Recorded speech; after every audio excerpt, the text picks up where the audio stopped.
Magandang umaga sa ating lahat. Narito po tayo sa press conference ng Philippine Statistics Authority para sa mga paunang resulta ng April 2024 Labor Force Survey. We are pleased to welcome the press and media partners here with us on-site and online today. Ako po si Janine Almeda, ang inyong moderator for today's press briefing. Bago po natin simulan ang ating press conference, gusto po naming ipahayag na ito ay naka-live stream sa ating PSA Facebook page. Updates are also tweeted on the PSA X with the hashtag PHEmployment. Ikinagagalak ko pong ipakilala si PSA Undersecretary Dennis Mapa, National Statistician and Civil Registrar General, na siyang mag-uulat tungkol sa paunang resulta ng Labor Force Survey itong nakalipas na Abril. Ating pakinggan ang report ni Yusek Dennis Mapa. Magandang umaga sa ating lahat. Ang Philippine Statistics Authority mag-uulat ng Labor and Employment Statistics base sa paunang resulta ng Abril 2024 Labor Force Survey. Ang pagkalap ng datos para sa Abril 2024 Labor Force Survey ay ginawa sa loob ng 20 araw mula ika-8 hanggang ika-30 ng Abril nitong taon. Nitong Abril 2024, 44,890 ang total sample households na survey ng Philippine Statistics Authority. Samantala, 169,700 naman ang total sample households na na-survey noong Enero 2024 at 44,017 households noong Abril ng nakaraan na taon. Sa populasyon ng 15 taong gulang pataas ang bilang na nasa labor force o mga individual na employed o unemployed ay naitala sa 50.4 million nitong Abril 2024. Ito ay mas mataas kumpara sa naitalang bilang noong Abril ng nakalipas na taon na nasa 50.31 million at higit na mas mataas kumpara sa naitala noong Enero 2024 na nasa 48.09 million. Ang labor force participation rate nitong Abril 2024 ay nasa 64.1%. Ito ay mas mababa sa naitalang labor force participation rate noong Abril na nakalipas na taon na nasa 65.1%, ngunit mas mataas kung ikukumpara noong Enero 2024 na nasa 61.1%. Nitong Abril 2024, ang employed persons o bilang ng mga may trabaho o negosyo ay naitala sa 48.36 million.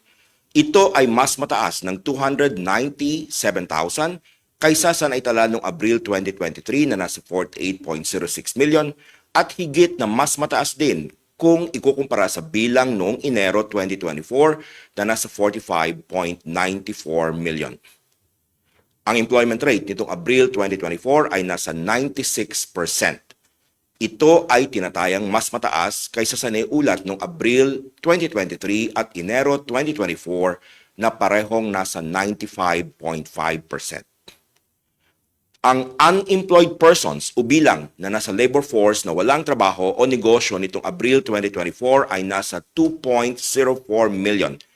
Ito ay naitalang mas mababa kaysa sa 2.26 million noong Abril 2023 at bahagyang mas mababa din kung ikukumpara sa bilang noong Enero 2024 na nasa 2.15 million.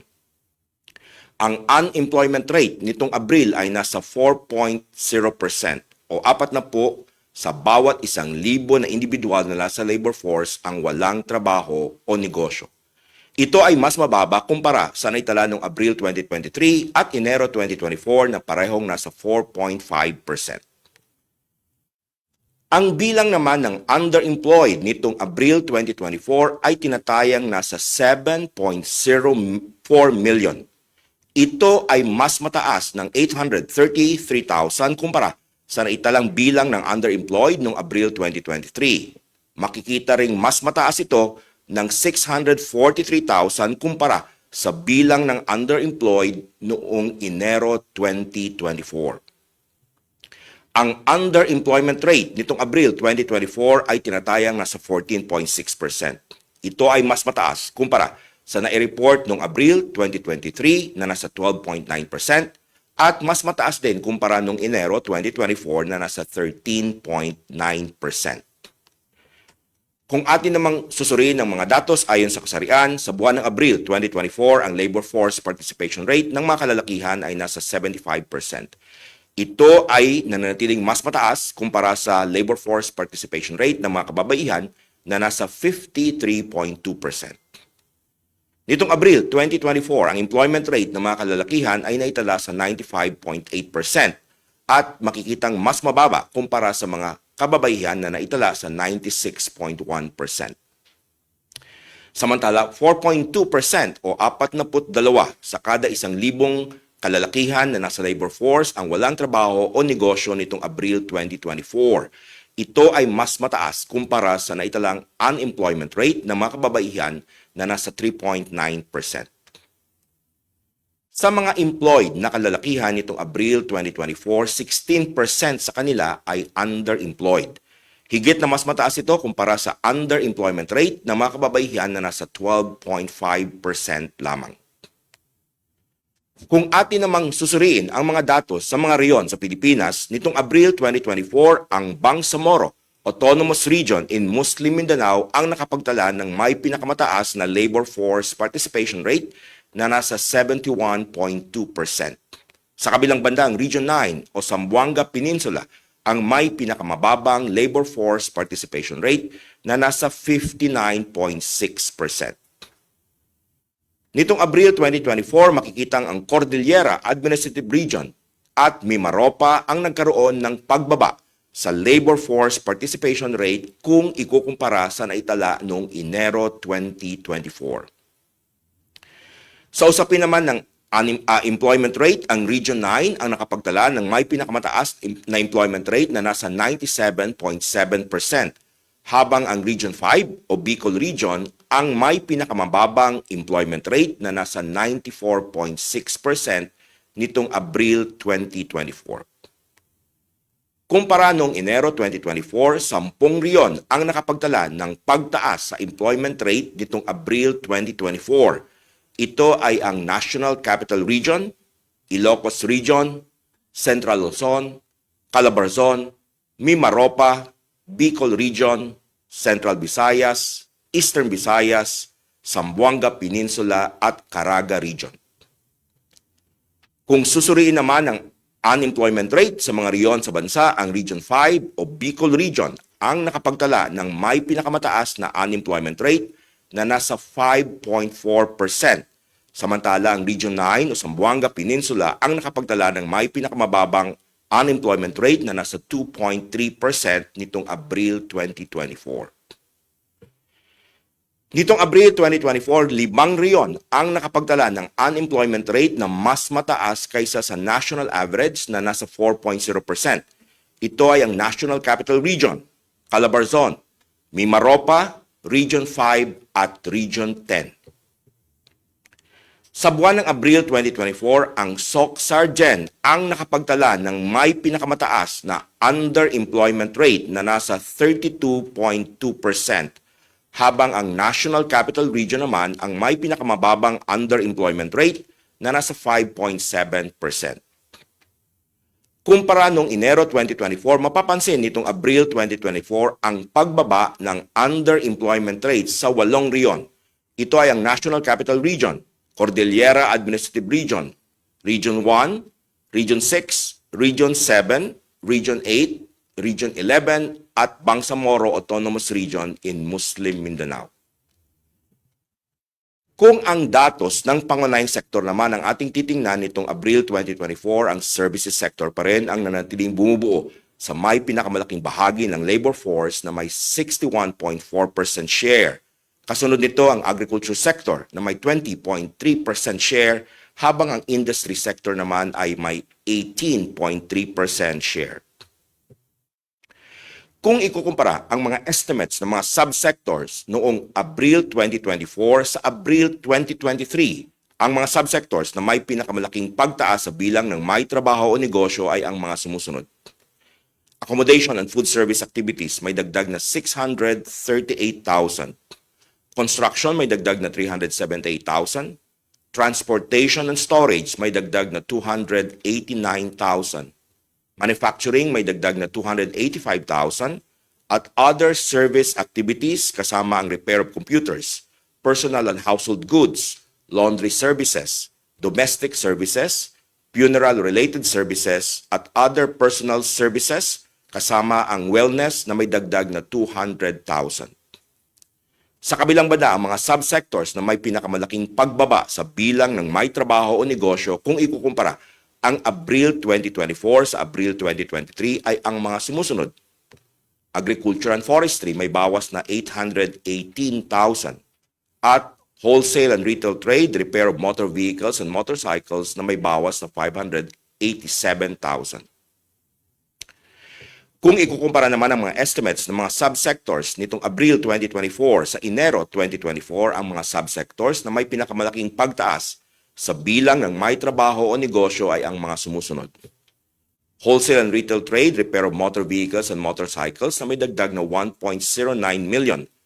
Accommodation and food service activities may dagdag na 626,000. Manufacturing may dagdag na 218,000. Other service activities kasamang repair of computers, personal and household goods, laundry services, domestic services, funeral-related services, at other personal service activities kasamang wellness na may dagdag na 169,000 at construction na may dagdag na 163,000. Sa kabilang banda, ang mga subsectors na may pinakamalaking pagbaba sa bilang ng may trabaho o negosyo kung ikukumpara ang Abril 2024 sa Enero 2024 ay ang mga sumusunod. Professional, scientific, and technical activities may bawas na 96,000 at information and communication may bawas na 66,000.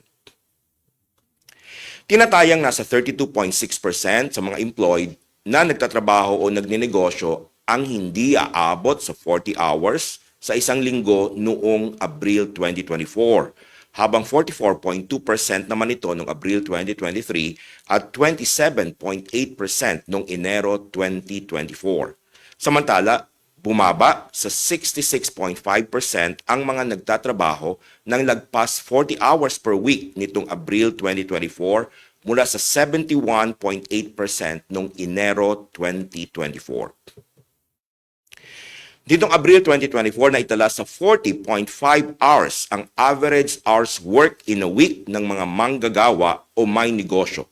Ito ay mas mataas kumpara sa naitalang average hours work in a week noong Abril 2023 na nasa 36.9 hours, ngunit mas mababa naman kumpara noong Enero 2024 na nasa 42.1 hours work in a week. Kung susuriin naman ang mga employed persons ayon sa class of workers, ang wage and salary earners pa rin ang nanatiling bumubuo sa may pinakamalaking bahagi ng employed na nasa 63.6%, kasunod ang self-employed without employees na nasa 27.9% at mga unpaid family workers na nasa 6.5%. Samantala, ang employers in own family-operated farm o business ang bumubuo sa may pinakamaliit na bahagi na nasa 2.1%. Sa bilang ng 30.75 million na bahagi ng wage and salary workers, mapapansin na ang wage and salary workers in private establishments ang may pinakamalaking share na nasa 50.0 percentage points. Kasunod nito ang wage and salary workers sa gobyerno o government corporation na may 8.5 percentage points at mga workers for private households na may 4.5 percentage points. Ang wage and salary workers in own family-operated farm o business ang may pinakamaliit na bahagi na nasa 0.2 percentage point. Nitong Abril 2024, ang nakapagtala ng may pinakamalaking bilang sa pagtaas ng may trabaho o negosyo ayon sa Major Occupation Group kung ikukumpara sa Abril 2023 ay ang mga sumusunod. Service and sales workers na may dagdag na 851,000. Craft and related trade workers may dagdag na 330,000. Plant and machine operators and assemblers may dagdag na 293,000. At technicians and associate professionals na may dagdag na 204,000. Samantala, ang may pinakamalaking pagbaba sa bilang ng may trabaho o negosyo ayon sa Major Occupation Group kung ikukumpara ang Abril 2024 sa Abril 2023 ay ang mga sumusunod. Elementary occupation may bawas na 697,000. Mga managers may bawas na 487,000 at clerical support workers may bawas na 109,000. Kung ikukumpara naman ng mga estimates ng major occupation group nitong Abril 2024 sa Enero 2024, ang may pinakamalaking pagtaas sa bilang ng may trabaho o negosyo ay ang mga sumusunod. Service and sales workers may dagdag ng 1.38 million. Elementary occupations may dagdag na 347,000. Plant and machine operators and assemblers may dagdag na 333,000. Skilled agricultural, forestry, and fishery workers may dagdag na 217,000. At craft and related trade workers na may dagdag na 198,000. Sa kabilang banda, ang major occupation group na may pinakamalaking pagbaba sa bilang ng may trabaho o negosyo kung ikukumpara ang Abril 2024 sa Enero 2024 ay ang mga managers na may bawas na 302,000. Kung atin namang susuriin ang datos ayon sa average wage na kinikita ng isang empleyado sa loob ng isang araw, nitong Abril 2024, ang mga major occupations na nangunguna na may pinakamalaking kinikita ay ang mga sumusunod. Managers, 1,400 pesos per day. Mga professionals, 1,222 pesos per day average. Armed Forces occupations, 1,208 pesos per day average. Technicians and associate professionals, 792 pesos per day average. At clerical support workers, 728 pesos per day average. Samantala, ang mga major occupations na may pinakamababang kinikita sa loob ng isang araw nitong Abril 2024 ay ang mga sumusunod. Elementary occupation na may kita na 403 pesos per day on the average. Skilled agricultural forestry and fishery workers, 443 pesos per day average. Sales and service workers na may kita na 508 pesos per day on the average. Craft and related trade workers na may kita na 541 pesos per day on the average. At plant and machine operators and assemblers na kumikita ng 554 pesos per day on the average. Kung susuriin naman ang mga datos ng mga kabataan, 15 to 24 years old nitong Abril 2024, 6.56 million o 32.6% sa mga ito ang nasa labor force. Ito ay mas mababa sa bilang kumpara noong Abril 2023 na nasa 6.99 million, ngunit mas mataas naman kumpara noong Enero 2024 na nasa 5.98 million. Sa 6.56 million na kabataan nasa labor force, 5.87 million or 89.5% sa kanila ang may trabaho o negosyo nitong Abril 2024. Ito ay mas mababa sa naitalang 90% noong Abril 2023, ngunit mas mataas naman kumpara sa employment rate na 86.5% noong Enero 2024.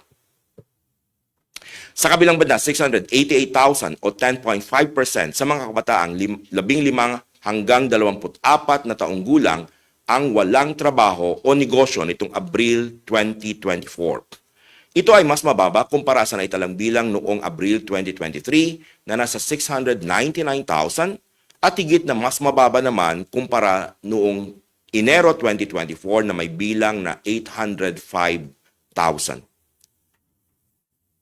Sa 5.87 million na kabataan na may trabaho o negosyo nitong Abril 2024, 811,000 o 13.8% ang nagpahayag ng pagnanais na magkaroon ng karagdagang oras ng trabaho, magkaroon ng karagdagang trabaho o magkaroon ng isang bagong trabaho ng may mas mahabang oras.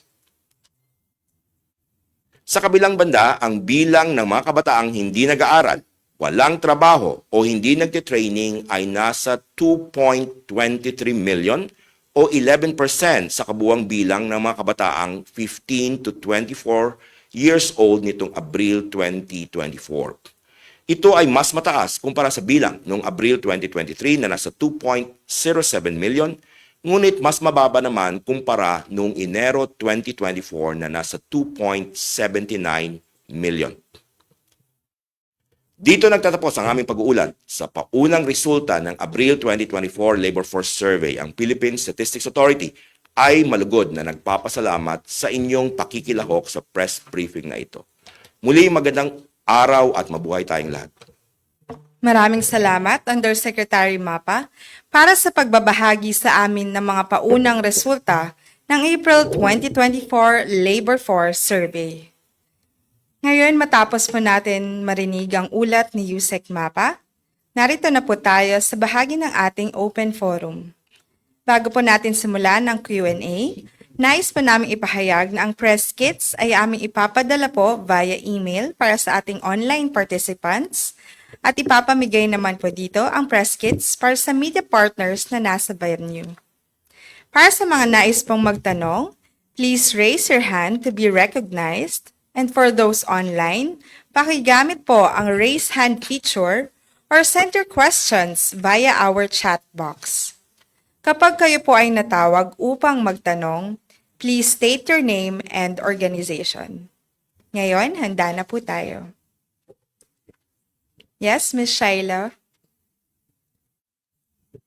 Hi sir, good morning po. Good morning, sir. Sir, regarding lang po dun sa underemployment, kasi compared to March po, medyo malaki po yung GNOP niya. So I just like to ask kung seasonal thing po ba to or may unique factor dun sa pag-jump from May to April underemployment rate?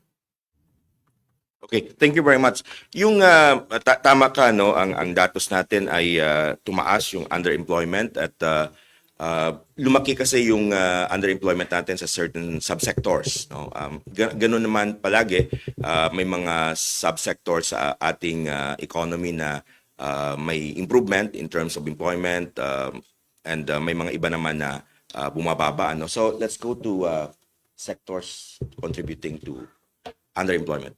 Okay, yung tumaas ang ating underemployment nitong Abril 2024, basically dito sa ating wholesale and retail trade, repair of motor vehicles and motorcycles. So kung makita nyo, dito rin tumaas yung increase in employment, no? Pero ganun palagi kasi mataas yung increase natin dito sa subsector, hindi na-absorb lahat as full-time workers.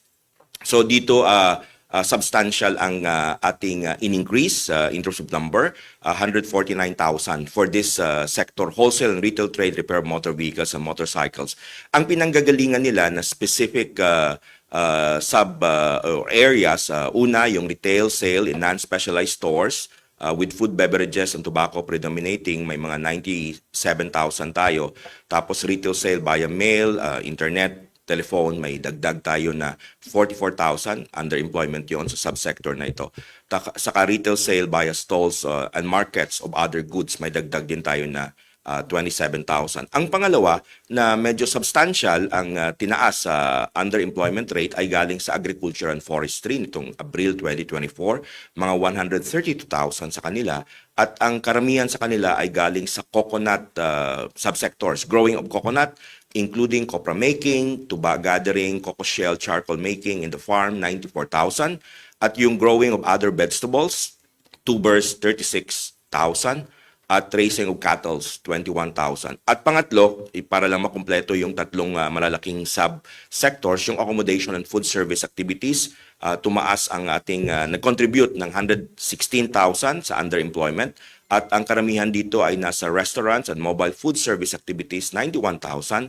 At yung event catering, 18,000. So dito nanggaling yung tatlong sa subsectors na ito, yung malalaking increases dun sa underemployment. Sir, dun sa na-survey nyo, to what do they attribute yung increase dun sa retail, sa accommodation, and sa agri? Dahil ba pa-summer na po? Usually, ano po yung reason? Yeah, kung naalala nyo, nung January, yung kung malaki yung ating datos, coming from the holidays, di ba, bumaba rin ito, and then nagre-recover. Ganun naman palagi, so may recovery. But as I've said, given that the increase kasi, Q-on-Q, no, yung quarter-on-quarter sa ating employment ay 1.1 million ang galing sa wholesale and retail trade, repair of motor vehicles and motorcycles, 1.1 million yon from January to April. So nag-recover siya, but of course hindi niya na-absorb lahat. Dito sa retail sale, for example, yung kung saan kanina may galing ang mataas na underemployed, dagdag kasi tayo ng may trabaho na 780,000 sa retail trade. So parang hindi lahat na-absorb yung 700,000 working full-time, kaya mayroon tayong portion na underemployed. Sa accommodation food service activities, from January to April, nagdagdag tayo ng 626,000.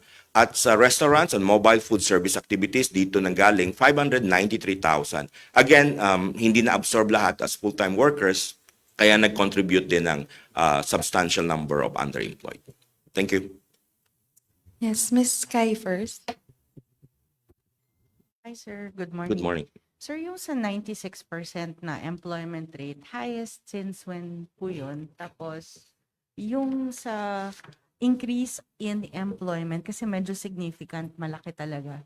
So, ano po yung breakdown nun in terms of possible na gender or age, kung Yeah. meron? Okay, in terms of employment rate, itong 96%, this is fifth highest, no? Tama ba? Fifth highest? 96%. Saan ba yung ating time series? Yeah, mayroon tayong, like I said, last March, 96.1%, 96.5% nung Feb. Although, you have decimal place, so hindi naman yung significant. But this is not really the highest. Nung December of 2023, 96.9% tayo. So, fifth highest siya. In terms of source, no, yung ating quarter on quarter mula January, kasi nakita natin na nung January 2024, from the holidays may pagbaba tayo doon sa employed, ano. Ang source ng ating increase in employed sa class of workers, 1.7 million dito ay self-employed. And then, unpaid family workers, nakita natin medyo substantial yung increase ng unpaid family workers. Karamihan sa kanila ay nasa retail trade at agri. Ito ay mga 1 million. May increase tayo among wages and salary workers, private household, 131,000.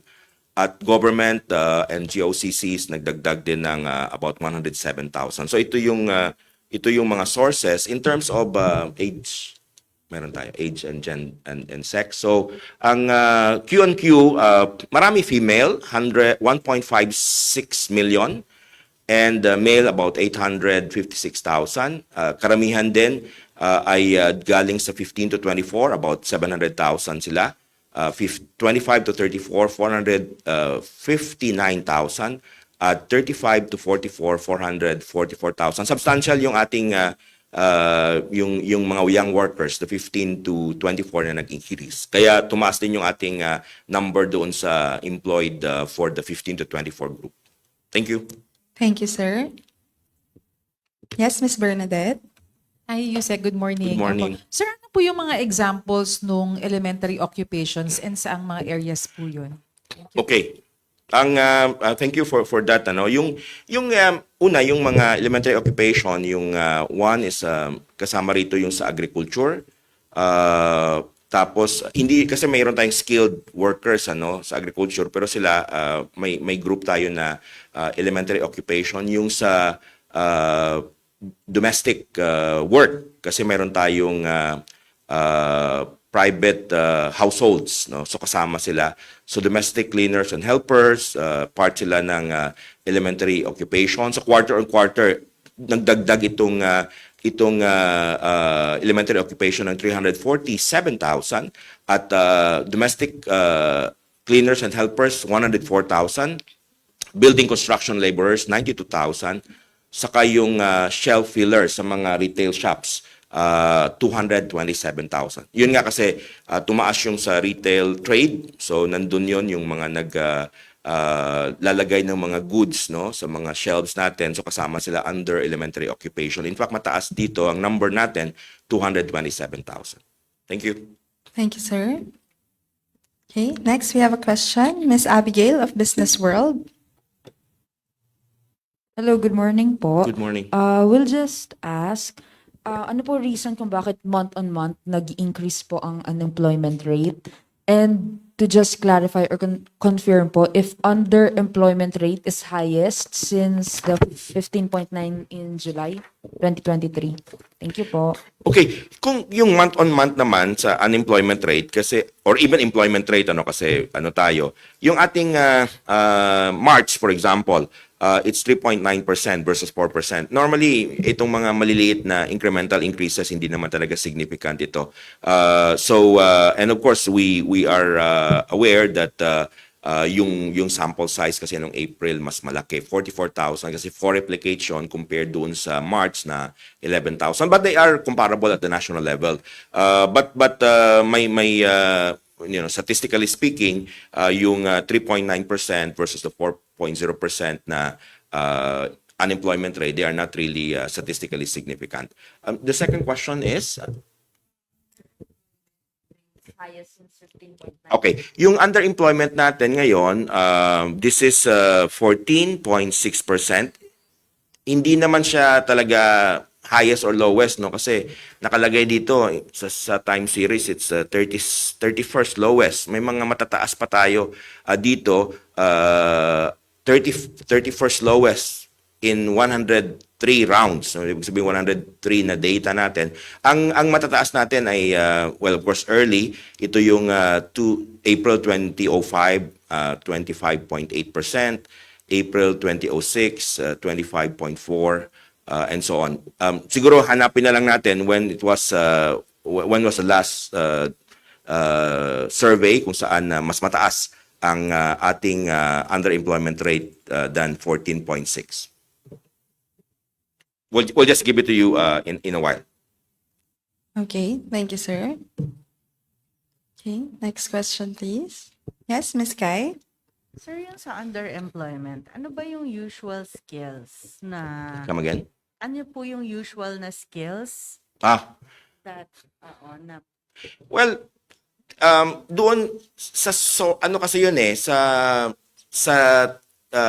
industry. Normally naman ang nangyayari pag marami kang sabi ko nga pag marami kang workers dahil let's say may demand like retail trade kasi bumalik, hindi lahat na absorb, but you have workers but they are not all working the 40 hours. So yun ang karamihan. So ang skills, you can be underemployed anywhere. Siguro yung number na lang in terms of number para makita natin kung saan ba talaga nagka-cluster ang underemployed. Yung in terms of the number, yeah. Okay. All right. So sa April in terms of the number, ang ating go down. Okay. Yung malaki talaga is agriculture and forestry. No? Number ito yung total na underemployed in the April 2024 round nasa 1.71 million. So doon marami. So most probably yung mga workers, agricultural workers natin kasi bumaba yung ating number of workers doon year on year because of affected by the El Nino, particularly yung crops. Second, wholesale and retail trade, repair of motor vehicles and motorcycle, 1.26 million. So substantial. Itong dalawang to, more than 1 million. And then construction, you have 760,000. Other service activities, ito yung mga personal care, repair of computers, wellness, 585,000. Saka transportation and storage, 514,000. So these are the top 5 subsectors kung saan matataas yung ating underemployment numbers. Okay, thank you, sir. Yes, Ms. Bernadette? Sir, follow-up ko lang po. Kasi po nakita ko na parang tumataas naman po yung demand for the elementary occupations. But is it because it's blue collar kaya po mababa yung kanilang pay? Well, the wage is lower there. Nakikita natin yan, di ba? Pag pag nag-ano tayo, pag compare tayo ng yung class of workers, sila talagang pinakamababa. Yeah, tumataas siya ang number, but the wage is low, no. Ganun ang nakikita natin palagi. May mga kasi kasama rin yung sa agricultural workers under elementary occupation. So minsan pag may mga impact, no, the weather sa agricultural sector, dun nababawasan din sila. But yes, we are seeing numbers na tumataas. But fact is the wages are low there. Sir, Thank you. yung sa managerial work naman po, ano pong industries po kaya? Okay, yung managerial, well, ito nga medyo ano itong managerial kasi mataas sa mga managers, ano, and isa sila sa may pinakamataas na average wage per day industry specific. Meron tayo. Mga managers.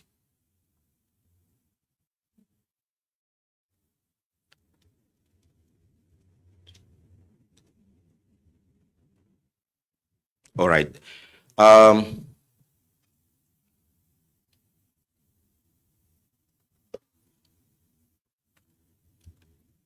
Yung ating mga managers, ang total number is 1.78 million. Tama ba? Dali lang. The number muna. April. April managers. Okay. This one. 1.59. Okay. Yung number ng April ng mga managers ay 1.59 million. Ang karamihan sa kanila ay nasa services sector. No? In particular, wholesale and retail trade, yung sa mga shops, about 248,000. Accommodation and food service activities, siguro hotels, restaurants, 262,000. At public administration and defense, social security, 441,000. So doon nagka-cluster yung mga managers in terms of class of workers. Yung drop, saan galing? Kasi may drop tayo. Incremental decrease.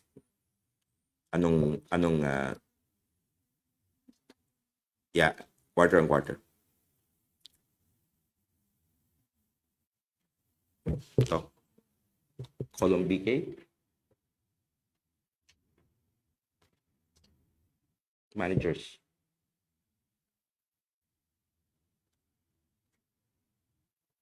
Managers. Bigay na lang mamaya. Maraming data kasi naka-flash sa aking screen ngayon. Ibibigay na lang ni Sol later yung by quarter. But it's here. It's on the screen. Okay, ito na. From kasi quarter on quarter, April 2024 to January 2024, mayroon tayong bawas no, na 302,000. Saan ba yung mga malalaking bawas na to? Wholesale and retail trade. May bawas na 157,000. And then pangalawa ay yung information communication, may bawas na 36,000. Public administration and defense, social security, may bawas na 37,000. Substantial ang bawas under services, specifically wholesale and retail trade, repair motor vehicles and motorcycles. Doon ang halos kalahati, 157,000 out of 300,000. Thank you. Thank you po, sir. Thank you, sir. Ms. Kai? Sir, yung sa ano lang, quick lang on the LFPR. What was the possible reason? At saka, sino yung mga umalis? Can you give us some? Yung mga hindi available, yung wala sa labor force, yung year on year, kasi may dagdag naman tayo doon, 1.27 million. Pero yung hindi talaga naghanap ng trabaho, did not look for work, yung reason nila, una, household duties, 781,000. Saka schooling, 243,000. Year on year yon. Quarter on quarter, dito maganda, no? Kasi mayroon tayong increase talaga sa number ng labor force participation. In fact, may increase tayo ng mga 2.34 million. Yung mga hindi nag-participate, retired, 170,000. What else there? And then age group, well, may nagsabi, bad weather, about 113,000. But most of this, nag-participate, no? But these are the two parang subgroups na positive pa rin. Ibig sabihin, hindi sila nag-participate. Yung mga retired, 170. And then reason is that bad weather, 113,000. So yeah, most probably because of the heat. Thank you. Okay, thank you, sir. Thank you, Ms. Kai. Okay, we have a question from Ms. Shaila. Sir, sorry, clarify ko lang. Yung sa elementary occupation, sabi niyo, ito yung mga agriculture, yung mga naglalagay sa shelves sa retail, and yung mga construction. May connection ba siya kaya tumaas yung underemployment? Kasi sila rin yung may pinakamababang pay? Doon sa, well, hindi naman. Ang nangyari, let's focus on retail trade, ano? Kasi doon ang increase na malaki. So, karamihan doon under elementary occupation. So, most probably, pwede nga, sabi ko, hindi na-absorb lahat. They might be working but not the entire 40 hours per week. So doon ang substantial number. So sa retail trade, 97,000 ang in particular ang nagsabi na underemployed, yung source niya. And then followed by retail sale using internet, yung mga online, may 44,000. Saka retail sales via stalls and markets of other goods, yung mga nasa mga palengke, 27,000. So halos lahat under the wholesale and retail trade, nasa retail sales sila. Tapos sa agriculture, specific dito sa coconut sector, yung copra making, tuba gathering, coco shell. Pero sir, may correlation siya dun sa findings na yung elementary occupation ay yung pinaka-bottom dun sa pay grade. In terms of pay, that's a fact. We had the 10 class of workers, di ba? Talagang elementary occupation, nandun talaga yung mga parang minimum wage under sila doon.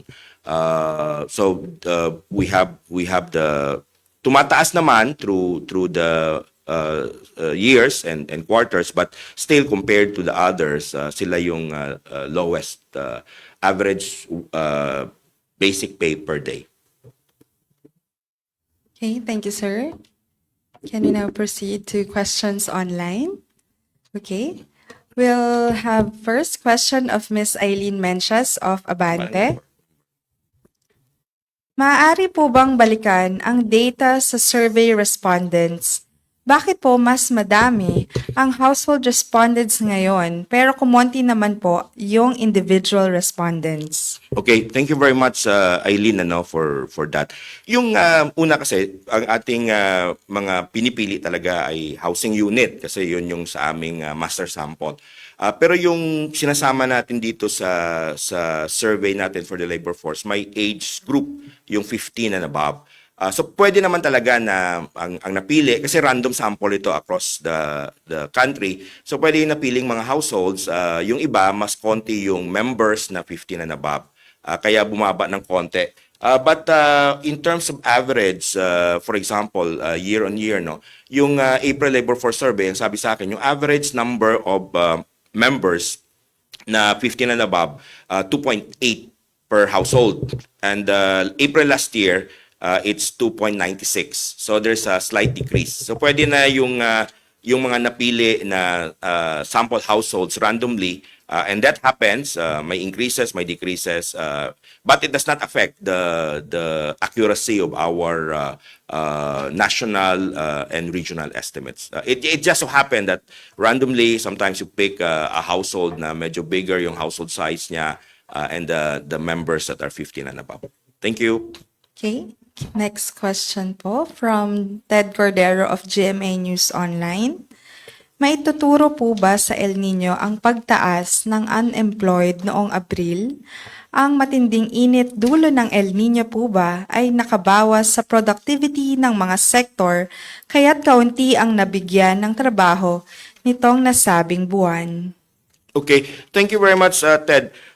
Yes, nasa datos naman natin, I mentioned kanina na substantial, no, year on year, no, kung i-compare natin yung April 2023 saka yung April 2024, mayroon tayong bawas kasi sa agriculture sector, no, decrease in number of employed sa agriculture. At ang karamihan dito ay yun nga yung crop farm laborers. So they are in the farm. So yeah, in a way, whether yung production, kasi nakita natin yung production natin ng first quarter sa crops in particular bumaba. So pwede na dahil sa impact nung El Nino, because the production was lower, you have that decrease also in employed, no. So in particular, year on year, yung agriculture and forestry, 818,000 ang bawas sa may trabaho, ano, at 462 dito ay growing of paddy rice. 462,000 out of the 818,000. And we saw in the report ng Philippine Statistics Authority na bumaba yung ating volume and value production doon sa rice, palay, no? So this is also one of those factors, no? Pangalawa, yung growing of leafy and fruit-bearing vegetables. May bawas din tayo ng 166,000. At saka pangatlo, yung growing of corn na may bawas din na 127,000. So itong mga tatlong subsectors related sa agriculture and of course mayroong impact sa weather. Thank you. Thank you, sir. Thank you, Sir Ted. Okay, next question. We have from Ms. Eileen Mencius of Abante. Sa taas ng inflation at marami pong nagrereklamo sa hirap ng buhay, paano niyo po maipapaliwanag kung bakit 64% lamang ang labor force participation rate? Doesn't it make sense for people to look for jobs or some form of livelihood if they have no income or if their income is not enough? Yung 36% na hindi nag-participate sa labor force, sila po ba yung marami sa tinatawag na bottom 30% income household? Thank you very much, no, Eileen, for that question. Lahat sa ating pag-measure ng labor market, ano, hindi naman talaga natin ina-expect na lahat magpo-participate kasi 15 and above ito. Syempre, meron tayong group of individuals na nag-aaral. So, yung 15 to 24 in particular. So, substantial yon, ano, yung schooling dito sa April round, for example, ang nagsabi na nasa school sila is 12.27 million. Ito talaga nag-aaral. May marami tayong nakikita na 15 and above na nasa eskwela. So, they are not part of the labor force. So, sila na yung part ng 36%. Mayroon din na nagsasabi na household duties. So, kung nakikita nyo kanina, when I nung nireport ko yung datos ayon sa kasarian, no, kung naalala nyo, 75% yung labor force participation rate ng mga kalalakihan pero nasa 53% lang ang mga kababaihan. Kasi marami rin, lalo na dun sa kababaihan, ang nagsabi na household duties, ang household family duties, yun yung reason nila. That is 8.6 million. So, even in other countries hindi naman talaga tumataas ito na ganun kataas, ano, kasi may mga reasons why they are not part of the labor force. Are they part of the bottom 30% income household? Karamihan dito ng mga bottom 30% income household ay part of the labor market, no, kasi of course they have to work. So it affects all income classes. We don't really have a really high no, we don't expect 80%, 90% labor force participation simply because there are other activities of our 15 and above na hindi talaga sa labor market. I hope that clarifies. Thank you very much. Thank you very much, sir. We'll proceed to the next question of Miss Eileen. Okay, ang armed forces occupation ay nasa top 3 highest paid. Bukod po sa police at mga sundalo, sino po ba ang nabibilang dito? Ang security guards and private security companies included here? Would you have an estimate on the number of people under this heading? Okay, yung armed forces occupation natin, talaga yun yung mga commissioned armed forces officers. So, talagang ano sila, nandun sila sa ating hukbong sandatahan, ano. Yung mga security guards naman, hindi sila kasama doon. Mayroon silang subgroup and this is the services. Di ba mayroon tayong services and sales workers. So under sila sa services. Yung number of security guards, ang estimate namin itong Abril 2024, mga 676,000 sila. And may increase din sila, no? Kasi may increase tayo dun sa service and sales workers. So sa service, sa mga service workers sila, noong January, ito ay nasa 633,000. So may taas din na mga 44,000. Thank you. Thank you, sir. Okay, last question from Miss Eileen. How will the change in the school calendar next year affect the employment numbers since the months that students graduate from school will no longer be the same? May changes yon. So nakita naman natin yon yung graduation, so yung mga graduates part na sila ng labor market. So may mga ang mangyayari parang seasonality ito, Eileen. So yung ating spike due to entry ng mga bagong graduates sa labor market would change, no? So nakita naman natin ito nung magbago yung calendar sa kolehiyo. Now sa K-12 kung may pagbabago, magkakaroon tayo ng shift din doon. Now titingnan natin kung substantial yung number that would really cause seasonality. Thank you. Thank you, sir. Okay, last question. We have from Sir Jason Rubrico of SMNI. Yusek, ano po ang pangunahing dahilan ng mga company or employers kung bakit hindi po na-absorb ang mga kababayan natin as full-time workers? May contribution po ba ang mataas na inflation dito? Of course yung kailangan tingnan natin yung capacity, no, ng isang kumpanya, no. Syempre kung yung capacity niya at nag-increase yung demand, tumataas yung kanyang capacity, mag-hire siya talaga ng mga workers. Pero minsan dahil yung demand ay hindi ganoon kataas, pwede nga na yung workers niya ay magkakaroon siya ngayon ng adjustment sa mga schedules. Kaya doon nagkakaroon ng impact ang tinatawag nating underemployed, no? So basically it depends on the demand nung product ng ating firm, no? Now yung inflation, of course, kung may mataas yung inflation, ang demand might decrease and that would have impact doon sa particular industry na yun. Thank you, Jason. Okay, thank you, sir. Thank you for our questions online. Okay, any last questions here? We have first from Inquirer, Miss Irish. Good morning po. Confirm Morning. ko lang po yung underemployment rate. Highest since when ulit po siya? Kita niyo na. Thank you.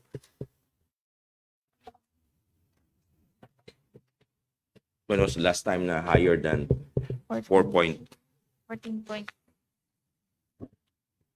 The last time it was higher than 14% ay noong July 2023.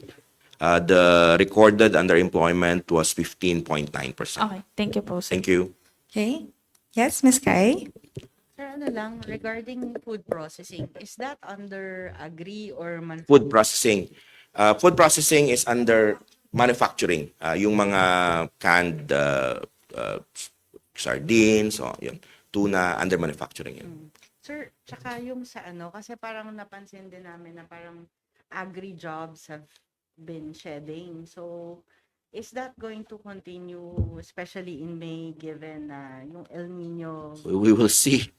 Well, fact is, noong April, talagang malaki. No? Ano naman, nakita naman natin sa agri, 818,000, substantial. And then yun nga, yung parang kalating milyon ay nasa growing of rice and connected naman doon sa value production natin sa palay. Ano? So, palay talaga yung affected because of the weather, and we'll see if they transition, for example, sa ibang mga trabaho within the agricultural sector or maybe other subsectors in the services. So we will see by May. Thank you. Okay, thank you, sir. Okay. Before we end, we would like to once again remind everyone to answer our short evaluation form sent in our chat box, as well as in our emails. And also, we would like again to invite our press to attend our digital national ID launch on Monday, June 10 at the PSA headquarters. We'll be having a press conference after the launch. our Undersecretary Dennis Mapa and DICT Undersecretary David L. Almirol Jr. will be the resource speakers for this press briefing. Other details will be sent to you via your emails. Okay? If there are no more questions, we'll be ending our question and answer portion. Nais po naming pasalamatan ang ating sa kayong lahat sa pakikinig at pagsali sa press conference para sa mga paunang resulta ng April 2024 Labor Force Survey. Sana'y patuloy niyo po kaming suportahan at ang mga proyekto at activities ng Philippine Statistics Authority.